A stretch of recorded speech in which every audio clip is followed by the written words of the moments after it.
Mi nombre es María Alejandra Chaparro y el día de hoy voy a hablar acerca de la problemática de salud en Colombia.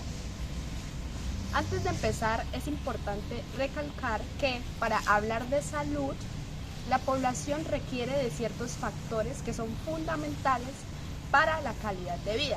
Estos son empleo, trabajo, alimentación, ingresos adecuados, educación excelente, vivienda adecuada e higiénica, libertades políticas y económicas, descanso y recreación.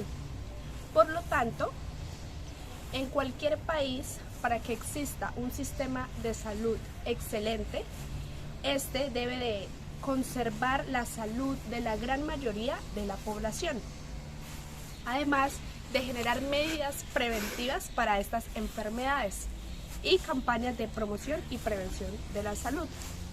Entonces, nos preguntamos, ¿por qué en Colombia el sistema de salud es tan deficiente? O más bien, ¿de dónde surge esta problemática de la crisis de salud en Colombia? Para poder entender esto debemos hablar acerca del contexto histórico, donde en 1993 se creó la Ley 100. Además, se creó el Consejo Nacional de Seguridad Social, donde el FOSIGA recauda y paga afiliados a la EPS. ¿Cómo entendemos esto? Anteriormente y antes de implementarse esta Ley 100, el Estado pagaba directamente a las IPS, es decir, a los hospitales y a los centros de salud por atender a sus pacientes.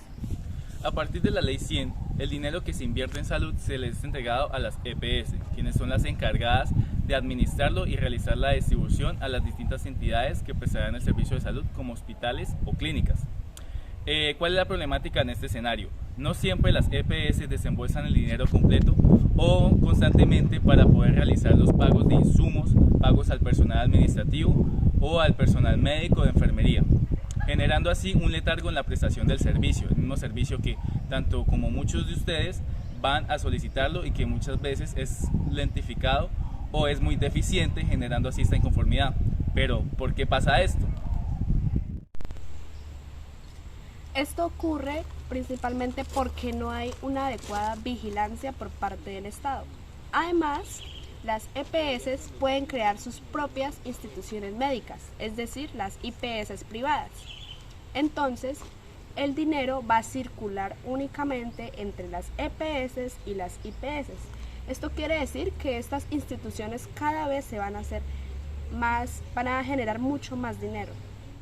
Entonces, entendamos primero qué es una IPS. Una IPS es una institución prestadora de servicios, como por ejemplo el hospital, la clínica o un centro de salud.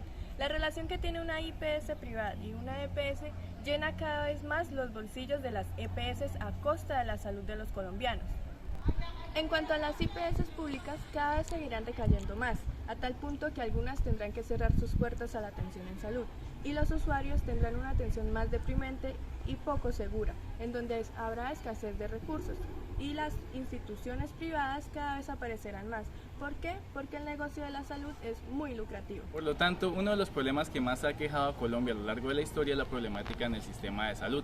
Diversos factores son los que causan estos problemas, como lo son la corrupción generalizada, la inequidad social que cada vez se abre en una brecha más grande, la creencia de que es un carácter curativo más no preventivo, y también el considerar que el negocio del servicio de salud es bastante lucrativo en vez de verlo como un servicio necesario para todos.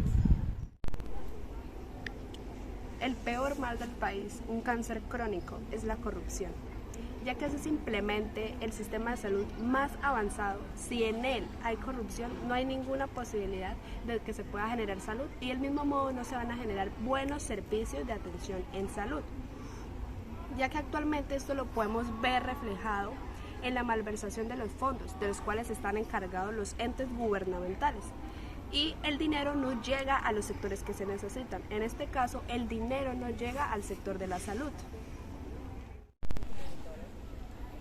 También podemos observar que por parte de las entidades prestadoras de servicios en salud, es decir, las EPS, hay una mala zona de cobertura, lo que quiere decir que las personas que viven en zonas vulnerables o zonas alejadas de la ciudad no pueden tener acceso a los servicios de salud. ¿Por qué? Porque las entidades no llegan a estos sectores. Otra problemática es la falta de insumos e infraestructura médica que carecen las entidades prestadoras de servicio. Esto se ha evidenciado mayormente en la época de la pandemia por el COVID-19, donde las UCIs se han saturado y no hay infraestructura suficiente para brindar una atención adecuada a las personas. Eso también ha causado bastantes muertes. De ahí entendemos que en Colombia hay una muy mala infraestructura médica y la prestación de servicios para la población. Un ejemplo de esto es lo que sucede en el Chocó, ya que es un departamento con mayor cantidad de personas con necesidades básicas insatisfechas, y esto lo podemos ver reflejado en los altos índices de pobreza y sobre todo en el precario sistema de salud con el que cuenta esta población. Además, sus infraestructuras de los pocos hospitales que hay son muy deficientes. La pintura de las paredes levantada, crecimiento de hongos, y todo esto genera un ambiente propicio para la generación de gérmenes y de bacterias. Además, también carecen de ambulancias medicalizadas y de un hospital de tercer nivel. Esto solo es una pequeña muestra de la realidad en la que vivimos en Colombia y del deficiente sistema de salud con el que cuentan todos los colombianos. Para poder acabar con esta problemática, muchos analistas sugirieron un cambio total a la estructura de la salud, en donde las EPS se eliminan como intermediarias y el control queda total para las territoriales y secretarias de la salud. Más sin embargo, lo que se puede hacer, los entes gubernamentales, también podemos cada individuo contribuir a la salud en Colombia, con un cambio en pro del bienestar de todos. En Colombia se necesita un buen sistema educativo y una cultura ciudadana mejor, ya que a la hora de elegir mandatarios o representantes legales, ellos han generado un colapso a la hora de la prestación del sistema de salud. Por eso, para Colombia, una gran solución para aportar al mejoramiento y al cambio de esta problemática es la formación de profesionales íntegros y ciudadanos ejemplares. Debemos hacer un énfasis claro en la educación, ya que nosotros como profesionales de enfermería educamos a la comunidad en valores como honestidad, integralidad e inclusión social. Además, mediante estrategias y campañas podemos lograr la promoción de la salud y prevención de la enfermedad, donde podemos lograr que la comunidad sea más sana y se reduzcan las enfermedades, ya que un estudio que se ha hecho en centenares de países ha demostrado que el 90% de las enfermedades son prevenibles.